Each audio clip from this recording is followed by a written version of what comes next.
What's up guys, JV2017 here, and today I'm mixing things up by bringing you an Overwatch video.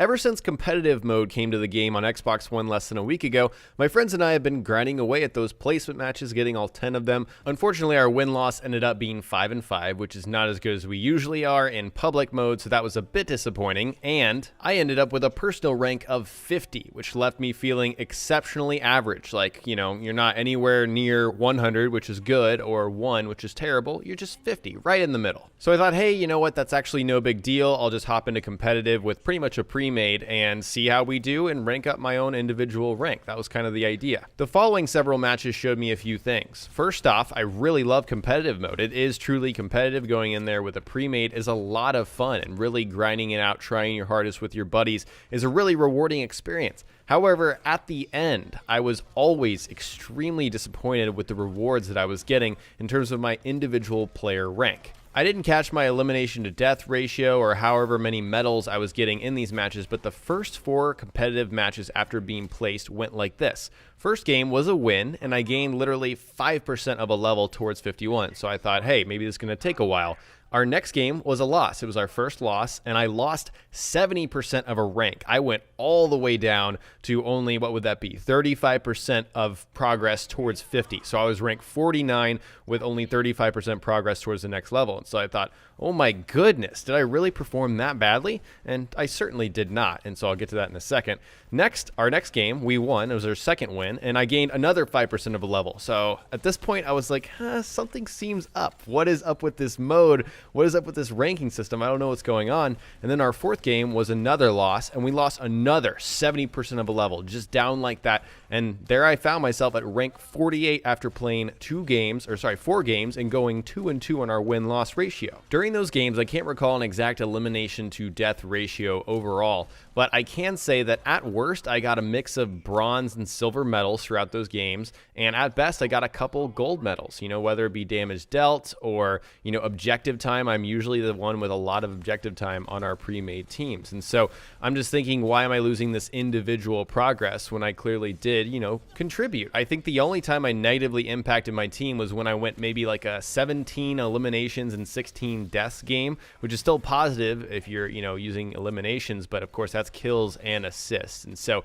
I contributed more than I died, but maybe that wasn't the best performance. I don't think that's great in competitive, and I probably should have lost, you know, a good amount of personal, you know, rank on that game in particular. That was probably one of those, you know, losing 70% of a level games. But wow, I got it a second time, and I did not perform that badly on that game in particular. I wish I had some more concrete numbers to share with you guys, and maybe I'll do that, actually track my progress and kind of report back in a future video on the channel. That sounds like a good idea to me. But after this initial experience, I came back feeling frustrated, and so I hopped online and kind of looked things up and found that a lot of other people were experiencing the same frustration with this, you know, individual competitive ranking system. I came across one post in particular that talked about, you know, some similar issues here, and also linked to a blue post made by Jeff Kaplan, which is the game's director. And so this is the guy that's pretty much been talking to media about different changes that are coming to the game, and so I thought it shared some insight into how this individual ranking system actually works. And so here is the post. I'm just going to read it verbatim.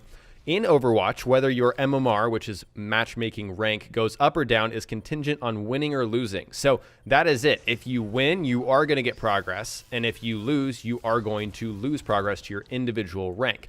But there are a number of factors that determine how much that rating goes up or down. So if you do win, then apparently there is some kind of factoring system going on there that will determine how much you actually will go up in rank. Unfortunately for me, in my first 4 games, 2 of those were wins, and I didn't see any difference in, you know, moving up. So it almost felt like that was the absolute minimum, like I was performing the absolute minimum on my team to get any upward momentum. He goes on to say, for example, what map you're playing on and whether you are attacking or defending is factored in. We know the win rates on attack defend on all of the maps, and we normalize accordingly.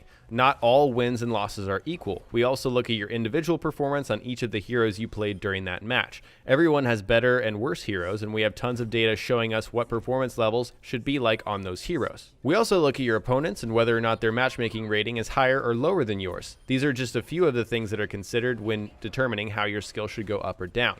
At no point in MMR calculations do we look at your win-loss ratio, and win-loss ratio is never used to determine who to match you with or against. We are not trying to drive your win-loss percentage towards a certain number, although the fact that so many people are at 50% win rates makes us extremely happy. All the system does when it comes to matching on skill is attempt to match you with people of a similar number. Here's a few things I took away from this paragraph. First off, your rank goes up if you win, and it goes down if you lose, no matter what. The amount of gain-loss depends on factors such as map selection, whether you attacked or defended, individual performance on the heroes you played with, and your opponent's performance, and a lot other things. And they stress that there's so much more going on underneath the hood. Here's a specific example that stresses the map selection and attacking or defending. So if you defend on a map that is statistically hard to defend on, then you should see a good amount of ranking upwards if you indeed do defend and you win the game. If you attack on a map that is normally easy to attack on, and statistically, you see a lot of victories from attacking teams, then you shouldn't see much upwards momentum on your rank. So that is literally one factor, and we don't really know however many there are. And that's kind of the issue that I have with this ranking system.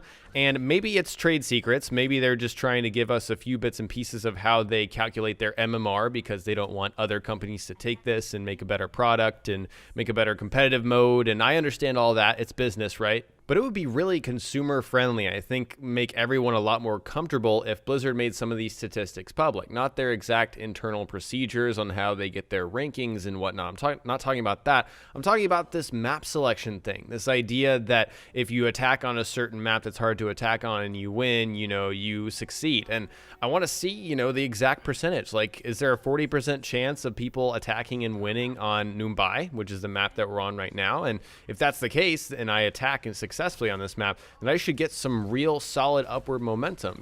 I'd like to see that kind of transparency. And another thing that doesn't make quite a lot of sense is my personal rank, my MMR, is actually affected by my team's performance. And if you think about the way that things have been explained, it really should not be. Why should I be punished if I'm doing really exceptionally well? Let's say I do really well as a Reaper, for example. My personal performance as Reaper is really good. It's statistically better than most Reapers, yet we lose that game. Why should I lose rank because my team lost the game?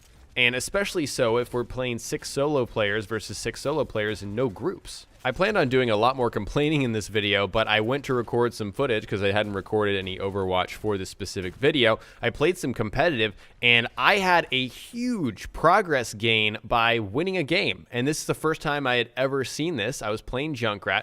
I went 17-5 on my elimination to death ratio. I got 1 gold medal for damage dealt, and I gained almost 70% of a level, almost as much as I had been losing in those lost matches with almost a full team. But this time, it was a solo victory. What I mean by that is that there were no teams. No 2 people were grouped up. It was 6 individuals versus 6 individuals. And also it was a sudden death victory. And that's also something that makes me think could have tipped the scales on how much I earned. But sudden death victories are not often. It's not often that in a payload match you're going to get the same amount of payloads moved, to the same amount of positions because it works differently in competitive, and then you're going to force a sudden death. And, if those people lost on the other side, did they lose a ton of progress? Did they lose a little bit?